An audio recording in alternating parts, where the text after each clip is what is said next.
ഇനി നമ്മൾ റുക്കൂയിലേക്ക് പോവുകയാണ്. റുക്കൂയിലേക്ക് പോകുന്ന അവസരത്തിൽ പ്രധാനമായി 3 കാര്യങ്ങൾ, അതിന്റെ നിബന്ധനകളാണ്. അത് ശ്രദ്ധിച്ചില്ലെങ്കിൽ റുക്കൂവാവുകയാണ്. ഒന്ന്, കൈവെള്ളമുണ്ട്. ഈ കൈവെള്ളം നമ്മുടെ മുട്ടിലെത്തിയിരിക്കുക. സാധാരണഗതിയിലുള്ള ഒരാളുടെ കൈ നല്ല ഒലിപ്പുണ്ട്, എന്നാൽ അയാളെ ജസ്റ്റ് കുഞ്ഞാൻ തന്നെ അങ്ങനെയുള്ള ആളുകളുടെ, അല്ലെങ്കിൽ എന്തോ അംഗവൈകല്യമുണ്ട്, അതൊന്നുമല്ലാത്ത സ്വാഭാവികമായി സാധാരണയുള്ള ഒരു മനുഷ്യൻ, ആ മനുഷ്യൻ റുക്കൂയിലേക്ക് പോകുന്ന അവസരത്തിൽ അദ്ദേഹത്തിന്റെ ഈ കൈവെള്ളം, വിരലല്ല, ശ്രദ്ധിക്കണം, വിരലല്ല എത്തേണ്ടത്, കൈവെള്ളം ഇവിടെ എത്തണം. അപ്പൊ അങ്ങനെ ഇത് ഇവിടെ എത്തിയിരിക്കണം. അപ്പൊ വിരലെത്തിയാൽ ശരിയാവുന്നില്ല. ഇത് വളരെയധികം ശ്രദ്ധിക്കേണ്ടതാണ്, കൈവെള്ളം എത്തുക. അപ്പൊ ഇരുന്ന് നിസ്കരിക്കുന്ന ആളാണെങ്കിൽ അദ്ദേഹത്തിന്റെ റുക്കൂയിൽ കാൽമുട്ടിനേക്കാൾ മുന്നിലേക്ക് വരണം. അപ്പോഴാ കല്ല് റുക്കൂവാവുകയും കാൽമുട്ടിനേക്കാൾ മുൻഭാഗത്തേക്ക് തല വരണം.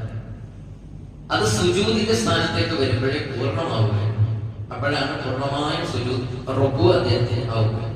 ഇത് വളരെയധികം ശ്രദ്ധിക്കേണ്ടത്.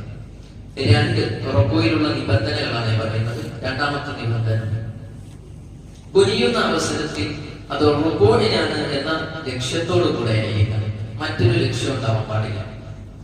ഒരു ഉദാഹരണം പറയാം. ഒരാൾ നിസ്കരിച്ചുകൊണ്ടിരിക്കുന്ന അവസരത്തിൽ സജദയുടെ ആയത്തോതി, അപ്പൊ സുജൂദ് ചെയ്യുമല്ലോ, ഖിറാഅത്തിൽ സജദയുടെ ആയത്തോതി. അപ്പൊ അദ്ദേഹം സുജൂദിലേക്ക് ഇങ്ങനെ പോകുന്ന അവസരത്തിൽ ഇനിയിപ്പോ പോയി സുജൂദൊക്കെ ചെയ്ത് മടങ്ങി വന്ന് അല്ലെ, ഇനിയും ഓതി വീണ്ടും റുക്കൂ വേണ്ട, കിടക്കട്ടെ റുക്കൂ എന്ന് വിചാരിച്ചു. അദ്ദേഹം സജദയുടെ സുജൂദിലേക്ക് ഇങ്ങനെ ലക്ഷ്യം വെച്ചോ പോകുന്ന അവസരത്തിൽ പെടുന്നുണ്ട്. ഇപ്പൊ റുക്കൂവാണ്, എന്നാൽ ആ റുക്കൂ സ്വീകരിക്കുകയില്ല. അദ്ദേഹം മടങ്ങി വരണം, അദ്ദേഹം ഖിയാമിലേക്ക് മടങ്ങി വരണം, നൃത്തത്തിലേക്ക്, പിന്നെ റുക്കൂ ചെയ്യണം. എങ്കിൽ അദ്ദേഹത്തിന്റെ റുക്കൂവായി പരിഗണിക്കുകയാണ്. അപ്പൊ വേറെ ലക്ഷ്യം ഉണ്ടാവാൻ പാടില്ല. മൂന്നാമത്തേത് പലരും ശ്രദ്ധിക്കാത്ത ഒരു വിഷയമാണ്. അതാണ് തുമുനീനത്ത് എന്ന് പറയുന്ന വിഷയം. അത് നിസ്കാരത്തിൽ ഉടനീളം വേണം. ഓരോ ഫർദിനും ഞാൻ പ്രത്യേകം പറയാം, അത് പറയുമ്പോഴേ നിങ്ങൾക്ക് ഓർമ്മയുണ്ടാവും. ചില റുക്കൂയിൽ ചെന്ന് കഴിഞ്ഞാൽ, ഇവിടെ നിന്ന് കഴിഞ്ഞാൽ എന്ത് ചെയ്യണം? ഒരു അല്പസമയം നിൽക്കണം, എന്നിട്ട് വരണം. ചില ആളുകൾക്ക് പെട്ടെന്ന് നിസ്കരിക്കുന്ന സമയത്ത്